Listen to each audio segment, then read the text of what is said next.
Yeah, Rap Radar Podcast, Elliott Wilson. What's going on? B.dot, what's up, baby? Feeling good. Who's coming by the show today? Anderson Paak, man. Haven't seen that guy in a long time. Ooh, Andy, man, coming off the Oxnard. A lot of people wasn't connected with that Oxnard album, man, but this new one. I was one of those guys. Ventura, man. Yeah. Ventura's, man, the highest charting record of his whole career. Absolutely. Amazing collaborations on the album, right? Yeah, he got Andre 3000. How do you pull that off? I mean, nobody knows. We got Jasmine Sullivan, Brandi. The list Smokey goes on. Robinson. How do you pull that off? Who knows, We'll man? get to that, man. Talk about his redemption, man. I think he sounds the critics, man. It's always good to see somebody like, they see what the internet's talking about and they sounds any doubters. And he did his thing on the Coachella stage. You can't forget that. Yeah, man, one of the best live performers out there, man. Always a good time talking with him, man. We can't wait to have him on the program. Yep. Anderson Paak. I remember you and me, closest in it two can be. Now we're strangers in the night.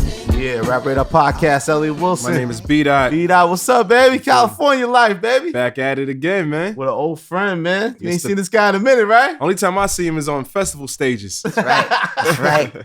Anderson Paak, man. Yes, What's up, sir. Andy? Yes, sir. Yes, Lord. Can we curse on this? You can do what you Go want. ahead, man. Hey, man, when you have the highest chart down with your career in your first ever top 10. I think it's time to make a toast what you about want, that. baby. You know what I'm It's gonna be saying? premature, but Ventura, there We you go. cracked that top 10, baby. Yes, sir. Woo. Success tastes good. It tastes real good, man. So, Andy, man, you gave us Oxnard. We sat down and talked about that. And then before we Yeah. could even, digest it, you slapped us in the head with another I have one, to double man. back, man. Yeah. Yeah, You load the clip on you us, know man. How it go, man. You know how it go. I had to talk Dre into it, too. He was scratching his head. Like, the hell you talking about? You want to do 2 He hours? said, hell no. I'm like, hell nah. I ain't rocking with you, AP. You said that. You said that Dre, who do you know is signed to Dre put out this much content in this short a time? That's a world record. It's a Guinness World It Record. really is, man. What do you have over this Andre Young guy, Hey, man? man, the big homie, he got a lot of trust in me, you know. I saw in an interview you said that it was like hard to convince Dr. Dre that it's okay to put out content on a regular basis. Is he still like, Yeah. I mean, that's just how some people work. There's people that tell me I take too long, you know, on stuff. But I think he's slowly growing into it and realizing, okay, I don't have to spend so much time on this one song, and when it feels right, we can get it out and then continue to put content out.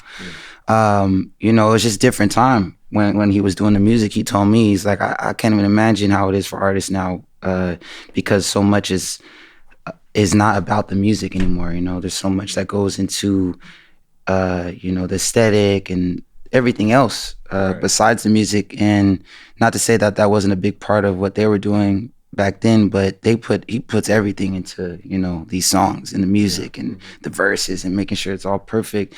And, you know, still a 50-50 chance if it's gonna drop. Right. And then and then if it does, Used to be worse than 50. yeah. That's kind of the whole, you know, thing where people get caught up when they get signed, is that their output is kind of, you know, halted, and that's what kind of hurts, you know. With new artists, you got to really be able to react quick. With Oxnard, it was dope. It was like, you know, I hit milestones with that, you know, with making, you know, a number 11 album and the most records I ever sold and stuff. But there was still, like, you could see in real time what you know, saying if you need to put out another project or if you need another joint, you know, saying the people gonna let you know. It was different back then. I feel like the artist, you know, wasn't as connected, you know, with the fan base or with people's reactions. Right. And now you could see, like, okay, we could chill for a little bit, or we need to get right back at it. Because it seemed like some people weren't connecting with it as much as you probably anticipated when it came to Oxnard, right? Yeah, I mean, that was even the whole thing when I was going through both of it. I was like, okay, I'm gonna have to make 2 records, because this first one, Oxnard, I'm gonna go all in. Like, this is gonna be that blockbuster, super ambitious, me working with Dre, trusting Dre with his production skills, working with writers. I wanted to make it more hip hop, more rap based. You know what I'm saying? I felt like that was just me, you know, like something I had to get off, you know, with just the material I wanted to get off. And so once I was starting to work on it and work more with Dre, you know, really, like, you know, he was really in there, like, as far as the writing process and the production and everything. Once we started, you know, building that together, I was like, okay, I need to get Ventura also. I need to have So you that was cooking on the soulful. side. Yeah. I had the joints that I was saving. Yeah, the parachute. Yeah, I was like, because some people gonna be tight. Like they'll be like, "Where's the soul? Where's this at?" I was that guy. But you think why? Because coming off Malibu, people expected a certain aesthetic. I guess. Yeah. It was like years since the last project, and I knew there's just people's what's it called? Expectations are just never gonna get met. You know, when you take that long with a project and they really, really feel like this is it, you know what I'm saying? Right. So I was like, cool, people are never gonna get off that. That's fine, you know what I'm saying? That's where they fell in love with you. Yeah, that project. Yeah. That's the reason why I couldn't really connect to Oxnard like that, because I was so, such a fan of Malibu. I was expecting that similar sound. And then when I heard Oxnard, I was like, wait, this doesn't sound like Malibu. It was kind of like it was a transition. And I didn't want to halfway do it to where I was like trying to appease. I wanted to all the way do something different. Yeah. And I felt like that was the whole point. And if the people did feel some type of way, I wanted them to voice it. And I just felt like that needed to happen too. The conversation needed to happen so that when Ventura was ready, it would be like, boom, okay, we get it, And that was the other thing too. I never really had that conversation when it came to my projects. It was a lot of like, oh, he's so talented, or he's great, and this is cool. He's doing something, bringing back music or anything like that. Yeah. But there wasn't any real debate on like, we felt this better, or we felt we should do this. And I don't know. I just wanted to experiment with that just to see like, okay, this is going to be his like Same Man New Car album. You know what I'm saying? We're going to take it all the way. We're going to take it all the way there with this album because, initially I felt like I had it a certain place and Dre was like, nah, you about 80% done. I haven't even got to work with you yet. So I was like, okay, cool. Let's go back in with him, work with his writers, his producers, work with Dre. And that's when I started seeing, okay, this is Oxnard, this is Ventura. Let me start like, piecing these two projects together. Hopefully I could talk him into it. And, it took a little time, but he was with it. So when did you start to lock in on the Ventura vision, like to fully focus on that? Well, we did them. I had all the songs mixed at the same time. So that was the whole thing too. I didn't want to have to like go back and overthink Ventura or like try to change things like how we did with Oxnard. There was a lot of like going back and forth and breaking our necks on what would be the first single and all these different things. And so once I had, Oxnard pretty much done and then Ventura was already pretty much wrapped up. The only thing that we had to finish was Nate Dogg joint, was What Can We Do? Fred Wreck, dropped that off like last minute. I was like, whoa, this is crazy. This has to be a part of it. So we got that together, and that was the newest song for Ventura. Put that in the mix, and yeah, it was a wrap. Can you talk about that record? Because he talks about how his vocals sound different. He wanted some effect on his vocals. Like what? So you talk about where that whole session came from? How did that work? Fred Wreck, who was just very pivotal on both albums. He was just always around helping. He's one of, Dre's right-hand man. He's, of course, worked with Snoop and Dogg Pound and all the West Coast. Kind of underrated. Great. Yeah. So many of my favorite records he's produced. And so he was just in there with me just from whether it was percussion or a guitar part or anything, he was just like down to help.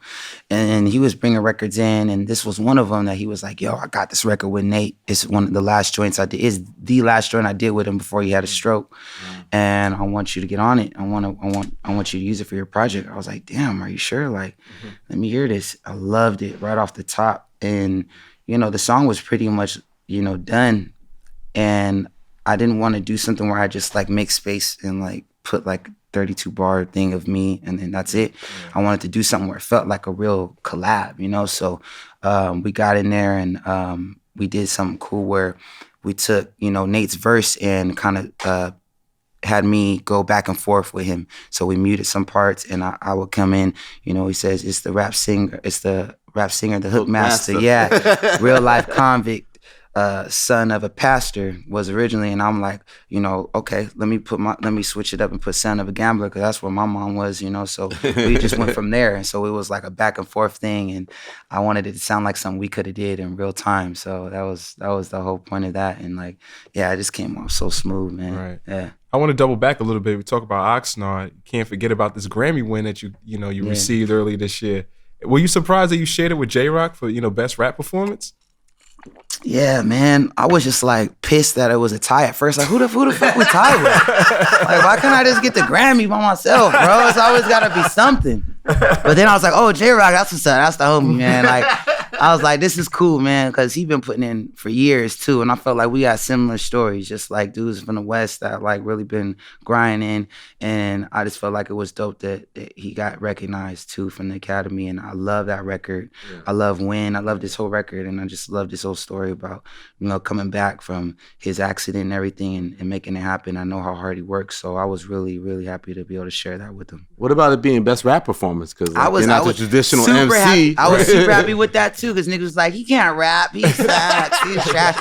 And I was like, okay, this is the whole point, because I was like, we gotta body this rap shit. That was the whole point about bubbling, and even Oxnard. Like I was like, we need that. We need to have that. I need to have that just like to get that off. And so when I was like, okay, best rap performance, all right, that's pretty good. Check. All right, we off the rap shit now. It's time for Ventura officially. But it's funny because it's like I listen to the Ventura on the song Yada. You talk about like how, you know, you have this chip on your shoulder still. Like you still walk around with that despite all the success. No, I feel like when you come up like you did, like I did, and you spend a lot of time watching, or you spend a lot of time where people wanted to put you in a certain box or put you over there and not give you the proper shine you deserve, I feel like, yeah, that kind of, you remember what that's like, so it carries you a certain way. And a lot of my favorite rappers, you know what I'm saying, it took a while for them, and like Jay-Z and stuff, and I know like Kanye, you know what I'm saying, I know that's a part of how they carry themselves too. Like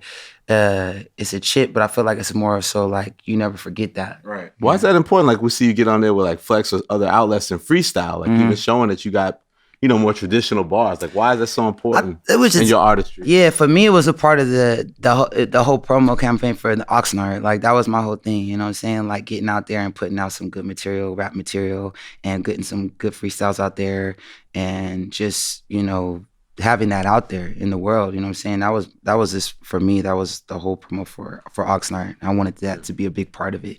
And because I knew I was going to transition into this, and then I wasn't going to give a shit no more. It was like, you know what I'm saying? I was like, this, you know, I had that, and like, you know, I feel like, I feel like now I'm getting more into, in my bag, you know, with Ventura and just moving forward. Like, it was like closure. I saw on Twitter you said that you responded to a fan and they asked how you've changed since Venice. Yeah. And you said that you're way more critical and don't give a fuck. Yeah. like what brought about that change? Is it the money? Yeah, maybe the money, my family. I got a new kid, working with Dre. Like, honestly, when you get out from working with Dre, like, and you go through that boot camp, you don't record the same after that. You don't. I feel like you're always different. And I've talked to Kendrick about this too. You just come out different. You don't, you know, the way I used to go in is just like, my mind state is different now. You know, I'm really, I really want to make the best material possible, and I don't want to underplay anything. If I'm gonna go on the mic, it's gonna be a moment. And then what I mean by I don't give a fuck is when it's done, you know, and I'm ready to put that out, and I'm ready to keep going, and I'm not dwelling on what could have been or anything like that. We do it, we kill it, execute it, we move on, and we learn quick. If we fail, we learn quick from that, and then we keep going. You know what I'm saying? Yeah, I think you proved that with Ventura, because a lot of times if a record comes out like Oxnard and it's kind of a little bit of mixed reception, people say, well, I'm gonna come back with another record. But then they don't, or they can't get it together, or they don't pull. And then for you to do it and now see how this is impacting more in that instant way that people expect, has to feel like vindication. Yeah, no, it feels great, man. And it's dope because my whole thing was getting them done both at the same time too. So it wasn't no like, oh, we gotta go back and then make some pretentious shit. Magic, it was none of that. It's like, nah, it was all magic when we started and we got it all done. Now we hope we ready. We got the nuke ready in case. Let's check the temperature. Okay, yeah, we need to drop. Okay, boom. You know what I'm saying? B.dot, how you gonna keep Smokey Robinson in the tuck, man? Yeah, man. You got Smokey in the tuck. Everybody. Got the OGs in the tuck. How do you keep that record like in the incubator, man? How you do that, man? God bless Fred Rec. God bless Alchemist. You know what I'm saying? That's just how we do, man. Is that the prettiest song you've ever recorded? That's the prettiest song, man. That's the prettiest song, bro. It kind of made me uncomfortable a little bit. I was like, the hell? I did not say one bitch, not one fuck, nothing. Yeah, Smokey was like, you got to make it beautiful, baby. You got to make it love. Yeah, he was like vocal coaching you, right? Yes. You could see a little clip. He was pissed off too. I was not hitting it right. He was like, you better get that note. It was great to work with him, man. And just like, you know, he shared all the stories with me about all the songs he was writing and how he, you know, became a businessman. Right. Just different things, man. That's what some of the funnest parts of working with like these icons. Just, you know, the stories they share. Even the video came out real smooth, like you and the chick. There was a scene I was like, you were walking down the street, there were 2 squirrels. Yeah. And I was like, is that post edit or like CGI? That was for sure. That shit cost about 40 racks to get. Nah, that just happened, man. That was perfect timing. Yeah. Now I'm a sex symbol now. It's crazy, bro. I never would have thought, bro. I'm an actor. It's crazy. Wifey man. didn't get mad. She got real mad. Right. I was like, they got to do some serious editing, bro, because it was some crazy parts of it. It came out great. It was so wholesome and it's sweet, you know, a little romantic. Word, but we talking about the album. I mean, how did you get this guy Andre 3000 to rap again? Like, how do you convince him to rap? You can't even find him. Bro, I was just trying to stay out the way. Just anything you need, bro, whatever, tea, like anything, bro. Like, do you smoke, drink, tequila? nothing? No. But how do you find Andre 3000 and say, hey, listen, my name is Anderson Paak. I make music. I would like you on this album. Like, how does that happen? They be fans, bro. They yeah. be like, yo, I've been up on your shit. Yo, like the first time I met Andre was the first time we played Coachella, like 2016. I got off the stage and he was the first person I saw. Right when I got off stage, he was like, dude, that was dope. You know what I'm saying? And we was trying to link since then. Oh, wow. And then I was coming towards the close of both albums and I was like, man, you know, just like that bucket list stuff. Like this gotta happen. So we reached out again and he came through. And he came through for about 3 days and, you know, just vibed out, listened to both albums and picked like 4 or 5 joints that he wanted to get on. And it was dope. It was crazy. Just emotional roller coaster. You gotta be patient, right? You really do gotta be patient, man. It was like, I thought we was gonna get the verse. He's waiting the vocals coming in. Yeah. Did the vocals coming? It was, Did the Andre 3000 vocals come in the yet? crazy part, he was there in the studio. He came like 3 different times. Like, okay, I think I'll be ready tomorrow. All right. Oh, he wanted to cut it. Yeah. Wow. We thought it was gonna happen. We was waiting like 4 or 5 hours. Like, oh, I can't wait to hear what this nigga gonna write. This is gonna be crazy. He coming out tomorrow. I'll be ready. Okay. 3rd day tomorrow. We should be ready. And it was like, man, weeks went by, nothing. And he finally sent it in. It was just like, yeah. How impressed were you with that verse? Because it's like one of the best, you know, feature verses this year so far. Bro, I was kind of at a loss at first, man. Like, you can imagine that verse is so dense. Like, when I first heard it, I was like, did he say Billabong? Like, what in the fuck is going on? I had to play it like 8 times. We was just like, Still gotta digest it. yeah, like, this shit is crazy, bro. And the patterns too. Like, just like, man, do I need to write my shit over? Like, I'm singing on this, so I'm cool, right? Yeah, I was like, man, it was great. But you have a strong sentiment, a lyric on that record called "No." You say no one even begs anymore, and I was seeing some people saying like, I mean, that record that line is obviously meaningful in the song, but in some sense, that like to some people that means like that's almost the essence of a lot of soul music that's kind of lacking today, like that emotion. Yeah, everybody's too cool for school. I mean, honestly, it's just so much mixing of genres and everything that, you know, traditional soul music, traditional R&B music, there's only a few people that are really doing it now.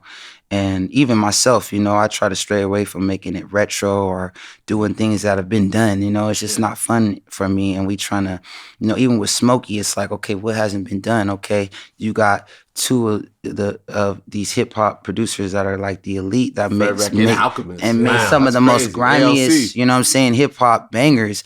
Like, okay, what happens when we get them and mix it with Smokey and then get the strings and keep it minimal with something that they can relate to, you know, now, you know what I'm saying? That's like, that was my whole point about it. And with Come Home, it was like, yeah, man, like, wait, I am begging, but shit, don't nobody even beg no more, you know? So it's like, I think that's just a part of my natural writing process. I'm always like, dang, how can we make this a little more clever, or how can we do it a little different? So yeah, I think that's kind of what's missing too, is like, not even in soul music, but just in music in general. People that do music, it's like almost not cool if you care too much about it. It's like a lot of people, it's like they underplay it, or I just started doing this shit. I don't really care. Like, I've been only doing it 2 years. Yeah, you know what I'm saying? It's like, get the fuck out of here, man. Like, you know, it'd be dope to get more people that really like love the art. You know what I'm saying? Like, I feel like that kind of music kind of shines the most to me. So, right. I noticed on your albums you have like one constant mainstay, and it's with my homegirl Sonya Elite. Yeah. Like, why did you decide to work with her like almost every project that you're on? I ain't got no choice. She just be popping. She pop up on me. You know what it says? They gonna pop up at your party. Like, fuck. All right, Sonya, come on. Yeah. Nah, that's the homie. That's my sis, bro. I love working with her. It's like conversation how easy we write songs. So every time we're in the studio, we write like 4 or 5 songs before we can even get the mic hot. It's like, come on, hurry up, let's get it. And people will they be, having to keep up with us. It's like such a crazy chemistry we have. And she's just been there. Right. We did that in Atlanta. We was on the road with J. Cole, and she was just out there, and she came to the studio. We was at Patchwork, and we started writing right away. She was like, I'm gonna call you Lil Baby Holy Water. And I was like, you need me a little baby who gonna run up in? And we just, boom, it was done. And we just started writing it. Right. She's just amazing to work with, man. I love Sonya. She's gonna be super dope. She got a lot of stuff she's working on now too. So you work well with others, man. I like working with ladies, with the ladies, man. I do feel it. It's dope. I always get real inspired, and like, it's just, I start, pushing myself, and I learn a lot. And it's like, I feel like I make a lot more like sexier songs that way. So you work with Brandi on that Coachella stage, man. How was that experience? That was crazy, bro. That was just surreal to work with Brandi. It's like, this is Mo to the E to the, like, this is crazy, bro. I was tripping. Yeah, just like we rehearsed too at the house before, and then, she got there. She was just so grateful. Like, she was like, I never been to Coachella, never been on a stage. This was really big for her, and it was huge for us. Just like to have her on, come out and just, kill it. She just was like, and I just listening back to it, just like amazing. We didn't get to make the song together. When I was working on it, I sent it to her, and she was one of the first features we got for Ventura, and it was dope to just meet her in person and perform it. Right, one of the biggest stages. Absolutely. Just not even in music, just like in general. She was like a Michael Jackson as far as like just a pop icon, and someone we grew up watching, black female that was killing it, what I'm saying? It wasn't limited to just music, and that's everything. She doesn't always get her props in that area too. Hugely influential. Right. Another influential guy you're talking about, LeBron James, man. He dedicated this song, King James. It's good. But why did you decide to make a whole record like dedicated to LeBron? You know what? Why not Russell Westbrook? The song was called Westbrook at first. And then we changed it to Muggsy Bogues, and it was like the song was called Junie at first. That was what the beat was called. I had it for a long time, but I remember Solange had a song called Junie on her not this one, but the last one. Right. I really love that one, so I was like, all right, I'm gonna switch it up. At the last minute, I called it King James, but it wasn't supposed to be like, yo, this is just like just a tribute to just King James. It was really a tribute to just all the modern day leaders, what I'm saying? Yeah. Like, Nipsey included, like everybody that was using their platform to make awareness to the things that were going on around us. Like my mom's generation, they had people like Martin Luther King and Muhammad Ali and different athletes that were using their platform, what I'm saying? And I felt like this is almost the resurgence of that. Like this time, they call it the Age of Awakening. And I really feel like, even though there's a lot of craziness going on, it's a lot of like wokeness going on too with this age, and a lot of people that aren't falling for the okie doke, and a lot of people that aren't just like, okay, I'm rich, I'm just gonna buy hella Ferraris and play basketball and just throw the ball, and that's all I'm gonna do. Like, there was a lot of sports figures in my time in the 90s. That's what they did. Like, nobody wasn't saying anything. He wasn't accountable. Yeah. That wasn't cool. So now I feel like that's coming back, and that was just like, just kind of like salute to y'all, and also too, just like also making music that's socially aware, that you can dance to, which is my whole motive, because when you can dance to it, that's uniting people. You know what I'm saying? Equalizer. So yeah, you know what I'm saying? That's what makes everybody kind of on the same level. So that's where I'm at. I'm never trying to separate or be like, we're better than you or anything like that. I'm just calling it how I see it in real time, that everybody sees it, white, black, Mexican, everybody sees what's going on. And if you don't see what's going on, you can at least dance to it, and then maybe you'll start listening and be like, oh shit, he's saying something. Right. So yeah, that's what it really was about. And it's crazy because right when we put it out, they didn't even make the playoffs or nothing like that. So you know, I still rock with LeBron, you know, heavy 100%. I just feel like he's doing much more than just sports. Right. And, you know, and same thing with Kaepernick. Yeah, man. More than an athlete. It's deeper than that, yeah. What was his response when you put that out? Did he like reach out? Yeah, he was just like, he just threw me on his Insta story and was like, bro, I appreciate that, man. Good luck. And I was like, for sure, we got to link up, man. If you got any extra tickets. I'm like, well, yeah, I ain't gotta be super close, bro. Just whatever you need. Mm-hmm. But it made me think you mentioned Nip, like with the pain we're dealing with the loss of Nip. I feel like that's also a reason, like, your album kind of, you know, in this pain we're in, it makes you feel good. You know what I mean? Like, it's such a tough time right now for us. Dude, you know, that's why God is so good. It's like, just the timing is like everything. I feel like everything is, there's no mistakes.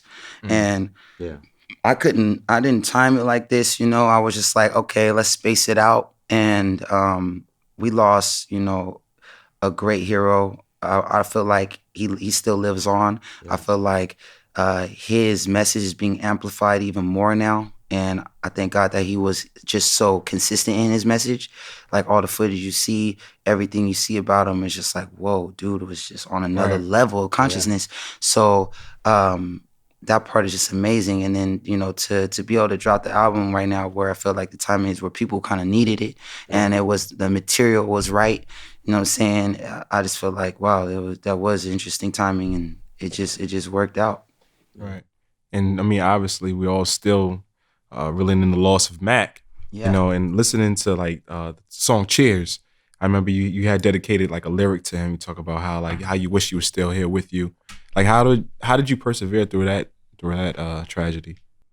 The music, you know. I just buried myself in finishing the project. It was rough, man. It was like going back and forth with this project and working with everybody, and I wanted the project to be so amazing, and you know, going through the whole thing where you're trying to appease everybody. You got Dre on one hand, you got my band, the Free Nationals. You know, they're working on their project, and they're busy now too. Everybody's sick and tired of you because we've been rocking with each other for 10 years now. Right. So ain't nobody trying to hang out no more. Like everybody getting wifed up. I'm trying to finish this project. I got a newborn. I got wifey on my top because you know, she ain't seeing me. I'm like, I gotta finish this project and this and that. I'm trying to finish 2 projects. And then my boy is gone, but I felt like he, you know, was really with me, you know what I'm saying, in those days where we're finishing both projects, and he was kind of just like calming my soul down and just be like, yo, you got it, bro. You good, you know what I'm saying? And I remember his whole vibe was just like, even when everything seemed like it was falling apart, he had a real good outlook on life, and he never let nobody see him sweat, and he always seemed like everything was going cool, you know what I'm saying? And I know he had a real love for life, and he wasn't gonna let things get him down for too long. Right, yeah. And yeah, man, I felt like he was just rocking with me the whole time when I was finishing it. And even, you know, finishing that song, one of the last songs that we did, Cheers, it was just like everything came so fluid with finishing that, and that was one of my favorite songs on the project. And yeah, I just feel like he was there rocking with me, like, you got it, bro.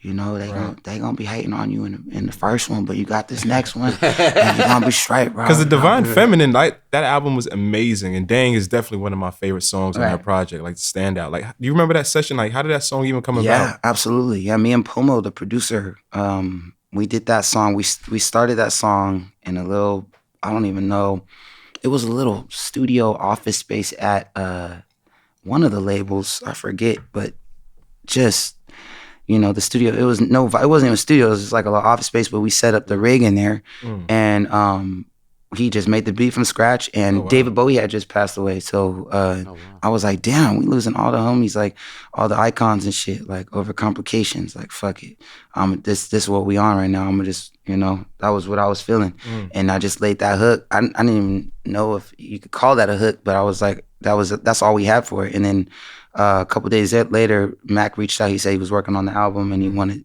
something that was that had a hook on it or was kind of already, you know, in motion. And I sent him that right away, and he was like, "This is it."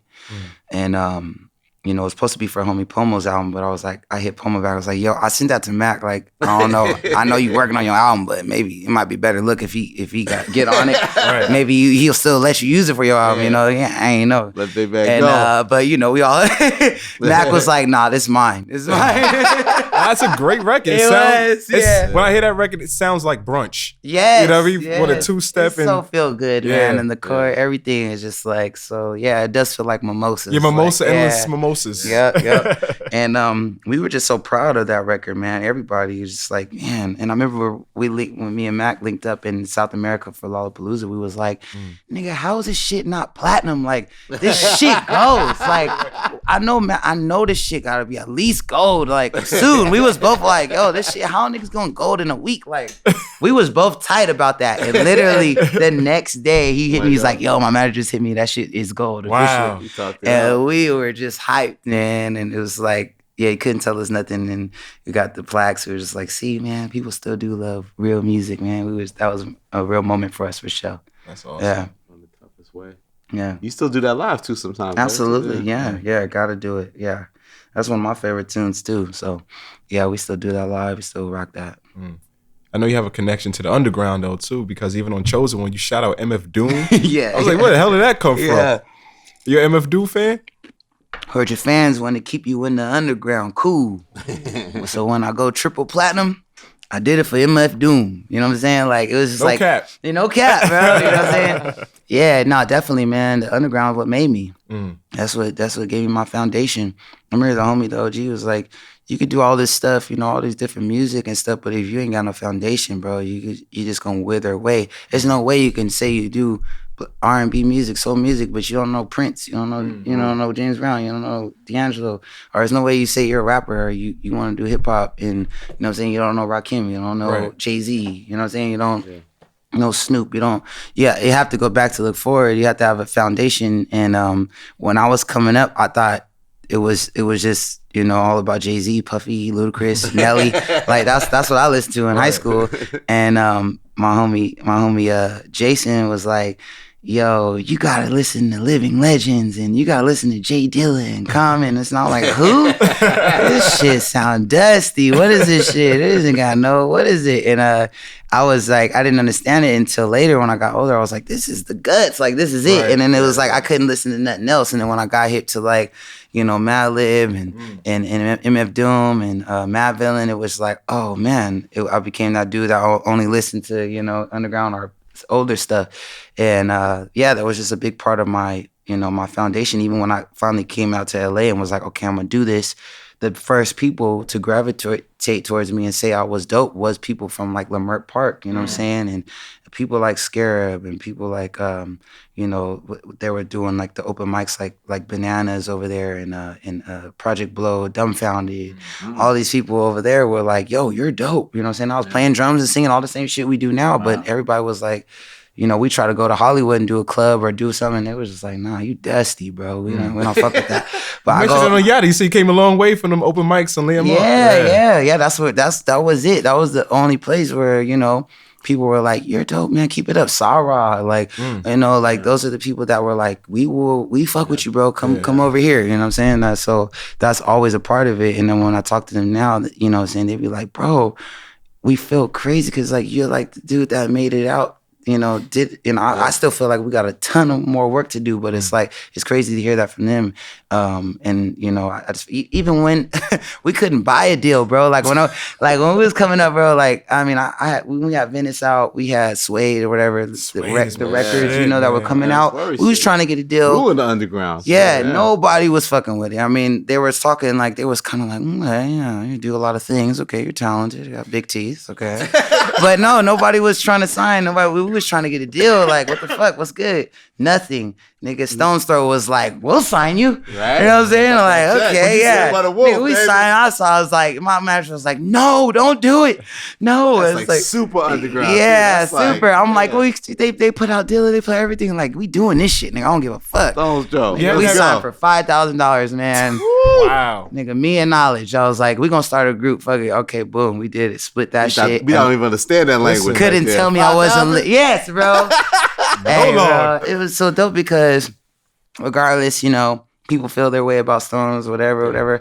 I feel real grateful because, you know, I started a whole other group under a different name that I could always do. You know what I'm saying? And that outlet is always there. And I feel like that's some of my best material too, with one of the best producers, Knowledge. And we were able to that's always our thing. You know what I'm saying? It's separate from Anderson Paak, separate from Free Nationals. I can always have that, you know? And is that what inspired that lyric? I think it was on Yachty. You said like label try to play me like I didn't do all the work. Yeah. Well, they just, you know, when I was coming up, you know, and shouts out to Dre too, because, you know, he was even early too, in the sense, because, you know, he threw me on Compton. I wasn't signed to him or nothing. And he threw me all over that record and was like, you know, I could have been like, thanks, fam. I'm about to go with Live Nation, you know, or whatever. It happens. You know, and that's just not how I'm built. I'm like, fam, if I'm a sign, it's gonna be with him. Like he put the skin in the game. Like, what the fuck? That's corny. So it's like, you know, the people that were early in on that, I forget what to go back what you just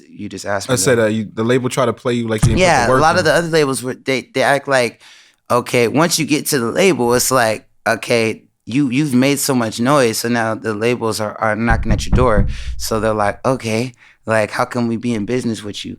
But it's like, bro, like, we just did all the footwork, you know what I'm saying? And the labels now, they can't tell you how to market your own self. They can't tell you how to they're competing with Instagram, which is anybody is free. Like anybody can use Instagram. Anybody can use Twitter. Yeah. And them fools are not finna tell you how to use that shit. You gotta be your, you know what I'm saying, your own artist now. Artists is doing everything for themselves. And then by the time the labels do get to you, it's like, okay, we're a partnership. It's like, I'm not signing you. We're gonna work in a partnership. Y'all bringing this much money to the table. This is how much I gotta pay to recoup. Okay, boom. And then after that, we're gonna renegotiate and we're gonna go from there. Y'all ain't getting no masters, none of that shit. It's like we did all this shit in our own studios. We did everything. We're own producers, my own band. Like that's it. So, you know, a lot of other labels will kind of come to you and bring, you know, something to you like, oh, you need to do this, you need to do all that, you need to change what you're doing because it's not working. Yeah, but this is why I'm in front of you. This is why we're having a meeting right now, because something I'm doing is it's almost like they can't deal with artists anymore. Like now that you're here, you start from zero. It's like, no, I already brought so much to the table. They don't have the time to. They can't do artist development anymore. It's like shit moving too fast, and it's like the artists are doing that on their own now. You know what I'm saying? It used to be because there was no middleman. It was the label was the end all be all. That was how you got your shit to the masses. That's not it no more. This thing called the internet now. You can put your shit out. You can put your shit consistently out. You can link with other artists now easily. You know what I'm saying? Like the labels like spend those connections. Yeah. The labels spend 3 months trying to link you with the producer. You hop in the DMs and he's a fan and you're already linked. You know what I'm saying? What the fuck? I'm like, you know. Already pulled up. Yeah, exactly. We already did 3 songs, bro. While you over here trying to get a hold of the A&R to the manager to the lawyer and all this shit. Nah, bro. We did 3 tracks already, man. And he about to put me on tour. We good. Like, you know what I'm saying? Like, that was it. That's how I was moving. Like, you know, all the artists that had the audience, you know, they were like, you're dope. You know what I'm saying? And they were like, come on tour with us. You know what I'm saying? We'll figure it out. And they were exposing me to their audience. And I was out there just, you know, going on tour with them, building. And that was it, man. So I remember we was sitting in with other labels after Dre put me all over his project. Then everybody was like, yo, what's up? And they're just like, still trying to give us pennies. It's like, get out of here, bro. Right. People realize that Dre had you signed and you still put out Malibu. You was already signed, technically. No, so be clear. So Dre put out Compton. We threw me on like 6 tracks, and then Compton was out. I wasn't signed him yet. Oh, okay. Yeah. And so we thought you were. Yeah. A lot of people thought I was like the new project. I mean, it was a blessing. It was beautiful. So it was done. He definitely brought it to my attention. Like, yo, I know you got a lot going on, but I would love to get you, you know, over here with Aftermath. I was like, bet. But I didn't know that that he was gonna really drop the album and I'll be all over it. You know what I'm saying? We was just working. You know what I'm saying? Like everybody was like, can't talk about it. So he dropped the album and everybody blow my phone. I look at the iTunes. I'm like, oh shit. Wow. Okay, I'm lit. And then so then all the labels hitting out. Like everybody's like, yo, what's up? And that was it. I wasn't gonna do shit until, you know, I talked to Dre, and then it was like, boom, okay, let's do it. So then after that, I signed to Dre, but I still had one more album left with Empire and with my own label OBE, and with I was a partnership with Steel Wool, another company too, and Art Club, who puts out Janae Aiko and at the time Omarion. They were just pretty much partners on Malibu. But really, it was Empire who was distributing it. But we had Venice and we still had one more in Malibu. So I still had to drop that. You know what I'm saying? And Dre I felt like Dre was like, oh shit. He almost was like, didn't know about that. And he didn't know about Yes Lawd. You know what I'm saying? I had another group under a different name that had to drop too. Right. So he was just like, wait, what? This nigga hell no. So he was kind of tight about that. But I was like, yo, Dre, you know, like this is already kind of in the pipeline. But he was still like, all right, fuck it, let's go, AP. And so, you know, he was. I was able to put Malibu out independently and put Yes Lawd out in a similar fashion how we just did 2 records this time around too. So it ended up being dope because there was no. I got to move on that momentum from Compton, you know what I'm saying? It was like, and a lot of other artists that were featured, they didn't really get to move as quick, you know, on that momentum. So it was like, oh, Dre dropped? Okay, I'm dropping too. Boom, right after I think we dropped like in January or something. And it was like, we was on the road ever since. But it's interesting because a lot of times when people are like, oh, if I got an album, I just got to do this album before I get with the big boy. They'll just give somebody a half-ass album or do something, whatever. It's like you end up making a record that is dope. So dope, defining your career, and it's not even based off Dre's cosign. Yeah. People are just connecting to Malibu. They may not have been up on how connected you were to Dre or Compton. They just love Malibu. Absolutely, man. That was great. Just like a project that could stand on its own. And I think that was, you know. But why did you decide to like give it your all still? Like, 'cause you obviously had a great opportunity here with Dre, but it seemed like you still finished your business in a very glorious way. Yeah. That's how I feel about every project. Like we gonna finish 100%. Like this is it. My name's on it. You know what I'm saying? We're gonna be proud of this at the end of the day. Like it's still gonna be the best material. I feel that with all the beach projects, like when they drop, there's not, regardless of like if people feel one more than the other, the quality of music, dog, especially, you know what I'm saying, when you stacking it against whatever else that's out, you know what I'm saying, in hip hop or whatever, just in general, like it's still quality, bro. So we putting our stamp and we work really hard on each project. It's nothing is ever half-assed or anything is like phoning it in or anything like that. We putting everything into it. But with Malibu, I was probably like 50% done when I was working with Dre, and then Dre put his out, and then I was like, oh shit, okay, let me finish this so I can, you know, capitalize off of this, and I don't want to take too long. But then when it became time to finish it, I had a lot more access, you know what I'm saying? Because now it was like, okay, who's this kid, you know what I'm saying? And now it was like, oh, okay, cool. Now it's not so hard to get the Knife Wonder beat. Now it's not so hard to get what was the other one I got? Madlib, or there's a few other. Even High Tech. Because after that, I was like, wow, yes. So you didn't have those. No, I didn't have. Malibu in the closet, right? Like I did, yes, bro. Like the majority of it was in a little closet studio on a little bullshit mic. Just the roughest of material, sessions all over the place, you know, trying to get it from this studio and that studio. My homeboy Dumbfounded, I did a lot at his studio. So you be able to tell me a song like Am I Wrong was recorded in like a closet, like a pantry? Am I Wrong was actually recorded in a nice studio. Okay. I got the beat from Pomo, and I was working with Omarion at the time, and he was at Atlantic. And I snuck in early and recorded "Am I Wrong" and then did hit that shit. Yeah. And he caught me too. He came in when I just finished it, and he was like, "Ooh, this is tight." He was like, "This sound like something that's like worldwide. Like this is gonna be like something like international." And sound like brunch. Yeah. And he started singing it, and that's him on the background. So he's doing the really. Ooh. That's him on the falsetto. Yeah. I love that song because it's like I remember when we did our first interview, I gave you $10 cash because I thought the album was amazing. Right. And that song in particular, I felt like it should have been one of those triple platinum joints. And then I saw it in the commercial. I was like, okay, I feel validated now. Yeah, it's crazy, man. Yeah. Like we might not have the big radio success, but it's crazy how many tunes have gotten like so many licensing placements. Your placements. Game is crazy. I guess I'm the king of placements. I'm not sure the facts on that, but yeah. Are we gonna get placed with another No Worries project? Because you mentioned the Suede record and Never Scared. Those are like two of my favorite joints. Oh yeah, Scared Money. Scared Money. Excuse me. Yep. Yeah. Mm-hmm. So are we gonna get it? Absolutely. I'm working on it right now. It's been so hectic. Like with these last few projects and the babies and everything like that. But me and my boy Knowledge have been going back and forth, and I don't want to speak too much on what's going on, but yeah, we definitely could. We gotta invent more beaches though, man. We can't let this. It's over for the beaches. I'm going inland, bro. There's gotta be more I'm going beaches, inland, man. bro. Just don't come to New York beaches, man. They're disgusting. Hell no, I'm going inland, bro. But you mentioned family. To go back to the Grammy thing, the crazy thing of that night was you also was like your kid got sick that night. So I was like, me and you gonna pull up. We just gonna kill. Oh, so you had the father. So you had the whole outfit. Yeah. Ready. Okay. So we was like, we're gonna kill the red carpet, right? I had the Kenzo fit. He had the all Gucci fit, right? Ooh. The night before Gucci plays themselves, everybody's fuck Gucci. I'm like, damn. This little nigga, they gifted him a whole Gucci suit. Top to bottom? They don't give no. I am like, I ain't never got no Gucci. They anything for me in there? Nothing. Strictly all for my son. They're like, we love. How old is he again? So he's, they get the look? He's 7? 8 years old. 8. Yes. Yeah. And his Gucci down to the whole socks. box of just Gucci everything. We about to kill him. We're like, okay, boom, we're gonna pull up, boom. It's fuck Gucci. Hashtag. Okay, damn. Okay, well, you got some other clothes or something? Yeah. And this is like hours before. We're like, okay, it's definitely fuck Gucci. You can't wear Gucci, okay? Okay, well, fuck it. Grammys is canceled. Then we ain't going.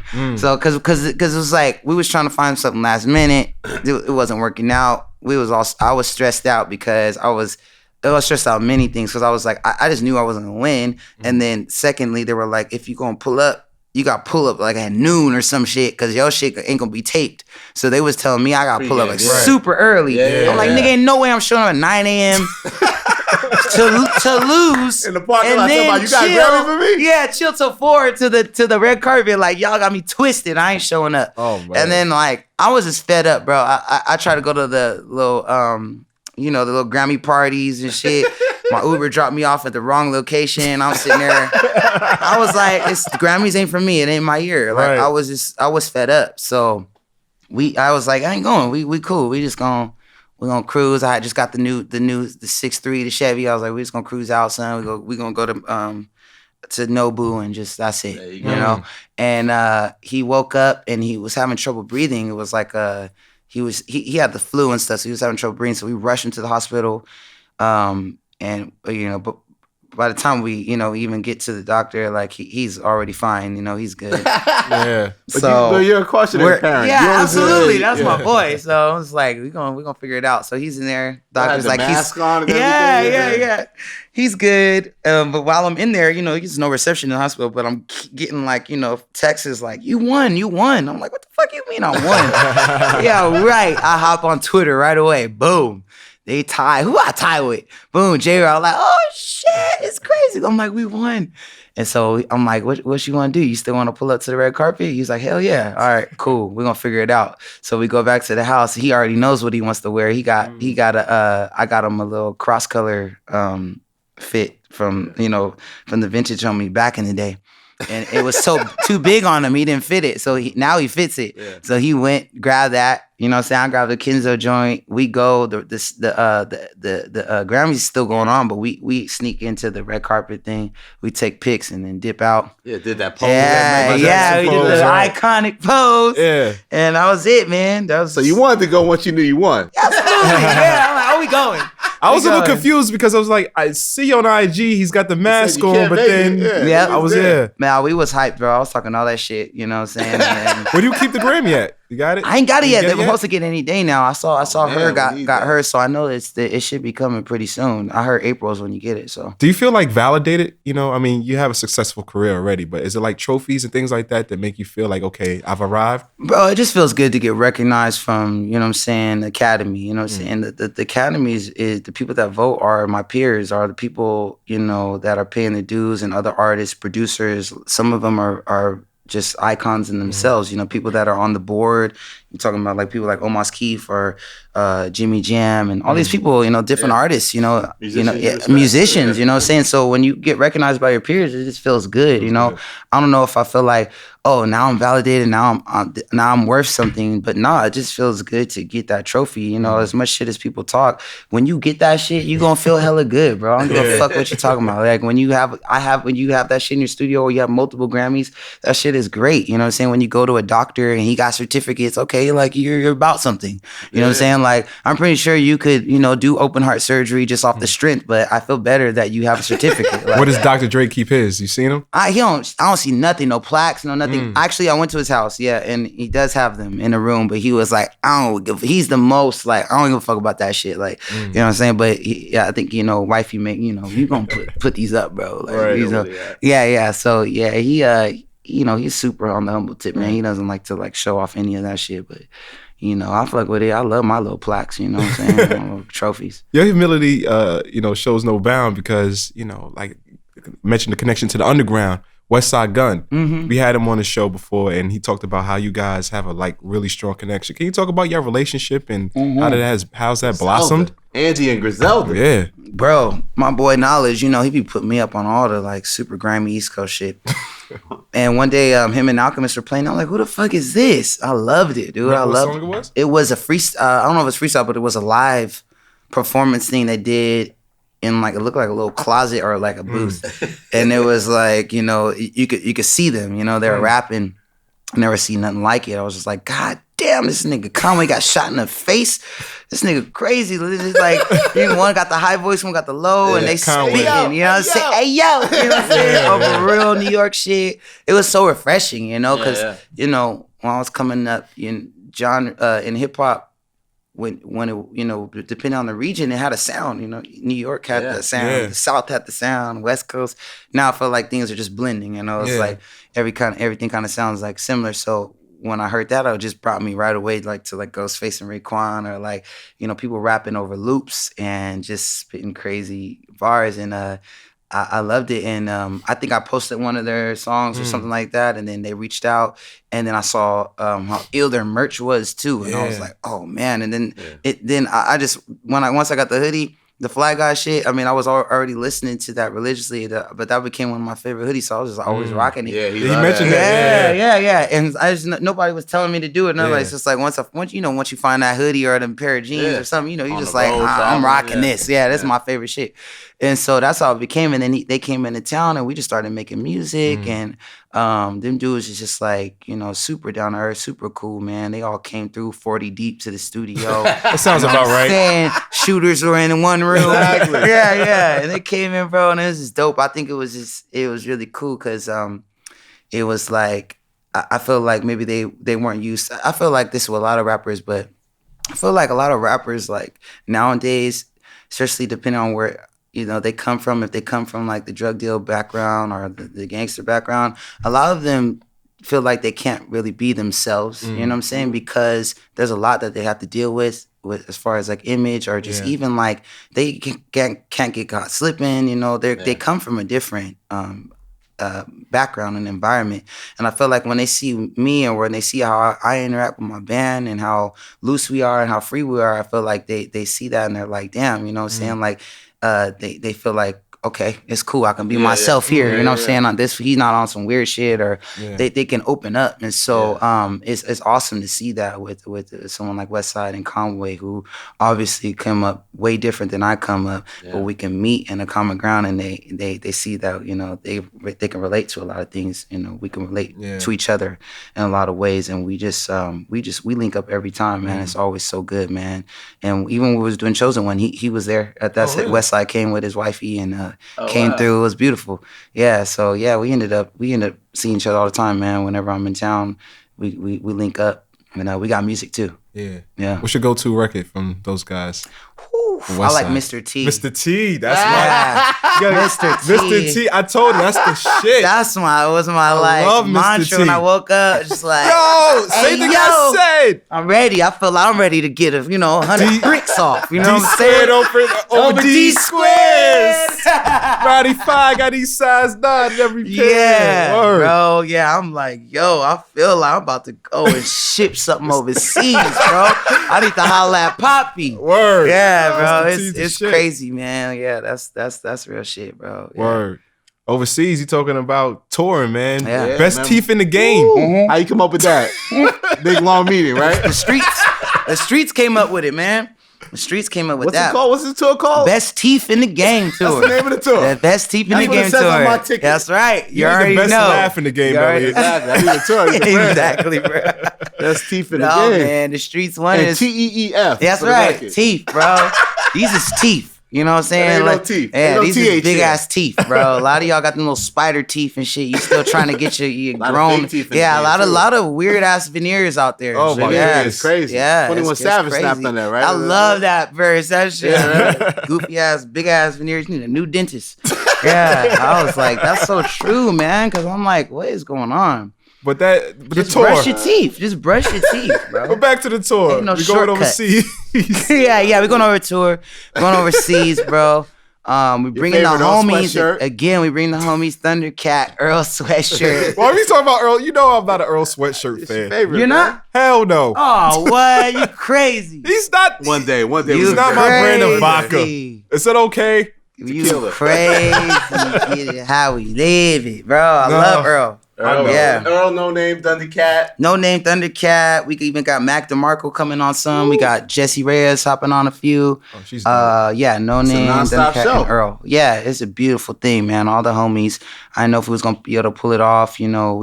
I definitely, you know, we want to do, you know, more of this. You know, maybe Best Teeth in the Game too with other like-minded, you know, individuals. But I felt like, yeah, man, like.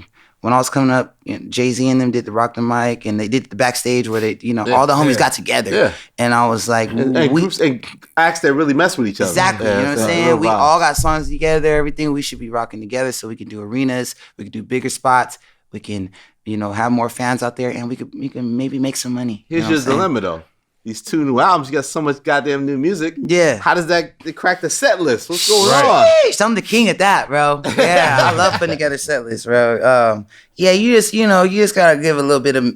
I like to take them through the best of every beach, and also give a couple of like real, you know, album cuts that the real fans, Deep you know what I'm saying, album them cut, deep right. album cuts that I know. I'll be looking out and I'll be listening. I'll be watching to see what's popping. And also, what's great about it is performing these songs, then you get behind the drums. Yeah. One of the best drummers in the Always. game. Always. And then your new obsession, you said you're obsessed with stage diving? Until them niggas dropped me. Or get a lawsuit. I was tight. Yeah, right. Everybody asked my Who sister said, dropped you, man? "Don't Who jump dropped in there. you? They gonna sue you." It was where was it at? Where was it at? Oslo. I think it was Oslo. Oslo, man. Good folks at Tidal, though. They was tripping because they caught me and then they dropped me slow. Like, whoa, he vegan. Oh man. Yo, I'm like, I know I'm not that heavy, bro. Little ass wrist. Yeah, it was crazy, man. They dropped me twice, but it was cool, man. You know, after I posted that, they seen everybody was like, "Oh, we coming correct." Now we know. gotta be ready. Yeah. That's Steve in the game. When he we stays ain't down, gonna be drop ready. him. But yeah, I be feeling it, man. I be like, nah, man, I'm gonna get my rock star on. Y'all gonna hold me up. I do have a question though. Like, why you mentioning the women? You know, they love certain songs. Like, why is a song like "Good Heels" only like a minute? Like, I could hold my breath and the song is over. That's all the time I had with her. She was in and out. And that's with Back Jasmine to Philly. Sullivan. Yeah. That's all the time I had with the Queen. That was Right. like one session, and we got that much done. And I was like, cool. It's gonna be an interlude. This how it's gonna be in the story. And when when you talk about what the actual song is talking about, it's like, yeah, that's it. What else gonna be? She's how trying abrupt it is. yeah, nigga, get the fuck up, get your shit and get the fuck up out of there before she get home. You know what I'm Right. saying? Like, ain't no part 2, nigga. Like, it's it. But yeah. conversely, then you got Layla Hathaway, and like that song is like 6 minutes Yeah, long. yeah, definitely, yeah. Yeah, this is how it goes, man. Yeah. I'm putting these songs together. You know, I wanted to with the Jasmine one. It was meant to be like an after piece from Winter Circle, you know, to connect with that. But I just made it its own separate interlude. And then with Reaching Too Much, I felt like those songs go together. You know, from the title, of course, but also too like just from the segue of it. Like when I was putting together the album, I go crazy with sequencing and just like, oh, maybe these can be together and this and that. Especially with Oxnard and Ventura. Yeah. So yeah, I just try to get creative with it, man, and just keep it interesting. You did call this a celebration of life, too. Yeah. this album. Yeah. You said that. I mean, in light of everything that was going on, you know, with Nipsey and just like, you know, losing the homie, I felt like this, even with him, you know what I'm saying, it's about celebrating the life, you know what I'm saying? Absolutely, it hurts to lose, you know, certain things. It hurt, you know, to hear, you know, people talking about Oxnard, how they did, especially with the amount of time and work that we put into it. It's like you never know how people are gonna receive it. But that's how I felt with Ventura. I felt like it was like closure. It was like me being able to see, I got to do everything I ever wanted to do, bro. Creative bliss with all of these projects. From when we were struggling with Venice, just trying to find a sound, any sound. You know, I was fucking with auto-tune back then, 808s, who was doing all kind of shit. I was trying to get a radio hit. It might be, got a radio hit, but it took somebody else remixing it. But you know what I'm saying? Like, that was dope. But we did everything. And then Malibu being real, like, okay, this is like my story. This is shit that like, I'm real personal. Like, I don't know if I even want to share this. I didn't know it was gonna be a cult favorite and be, you know, blow up like it did. And then with Oxnard, you know, okay, now we living in the moment, we enjoying the fruits of our labor. Yeah. We got money now, we got touring, we're working with Dre, homie. You know what I'm saying? Like, this is gonna be the album I do with the big homie, big sound, this and that. And then now it's like, okay, I wanna make something sweet. I wanna make something that I could sit back and look at everything. And now I'm 33 years old now, you know what I'm saying? I'm not anxious for nothing no more, you know what I'm saying? It's like, you know, you spend so much time trying to emulate, and then you're over that, and then you're like, okay, I want to do something that's just me, and I want to make something personal, and you go through all these different things, and now it's like you get a chance to look over it. I got kids, and it's like, wow, look at all the things that we did. I want to make something sweet now. I want to make something smooth for myself, something I can drink some tequila to and feel good to, and have some sort of like, you know, reflection and, you know, a bookend. And so that's how I felt with the celebration of life, you know what I'm saying? This is celebration of life. This is a toast. We did it, you know what I'm saying? All the beaches, look how far we came. Right. Look at how we came from literally from playing in Lamert Park to going to the Forum. You know what I'm saying? Like, that's the dream I want for every artist. You know what I'm saying? Well, it's another reason to celebrate, man. Late last year, you got awarded the key to the city in Oxnard. You know what I'm saying? Like, how did that make you feel? It was great, dog, because them niggas didn't give a shit before. Like, I've been around, like, you know, hometown era? Who? Right. Anderson, what? Huh? I'm like, bro, nothing, bro. It's like, no radio play, nothing. So it's beautiful to see, like, you know, the city get behind you, because that's really all you want. Like, even if you get a Grammy, you get all these different things, you can go triple platinum, but if you ain't got the love in the city, there's always gonna be that void. You know what I'm saying? That's heavy, man. I talk to artists, they go triple, quadruple platinum, but when they see me, they're like, I wish I had the freedom that you had. Like, that's really all they want. You know what I'm saying? I'm like, bro, like, I just want to get one, you know what I'm saying, join on the Hot 100 or something like that. Like, I'm still trying to put up, but they're like, bro, you can always get this, but we can't go over there where you go. You know what I'm saying? We can't be as free as you do or be able to, you know, have that place that you have. So I'm just really, you know, that international love or do all those different things. So I'm really blessed, man, to be able to have that international love and then be able to go back to the city, you know what I'm saying, literally have the key and have a whole day for me and be able to be in a position to give back too, you know what I'm saying, that to go back, have the carnival, the free carnival for everybody and bring Dre to the city. Like, it was huge, man. It was huge. That's never been to Oxnard, AP. AP, what the fuck? Well, I'm supposed to land the helicopter, AP. Got me fucked up. About to turn around, my nigga. Going straight to fucking Noble. Close to Noble. Yeah, nah, dude. It was amazing, bro. It's nothing. That's the greatest feeling, man. Get the city behind your back. And we shut all those haters up, man. Ventura, baby. Ventura. Anybody got problems? That's right, bro. Holla at my mama. She gonna let you know. She gonna sort you right out. Word up. All right, man. Well, just get Andy. Cheers, brother. Appreciate you, man. Congratulations, bro. Watered down, yeah. Ventura ain't. Right off podcast, baby. Yeah. Right. Yes, Lord. Yes.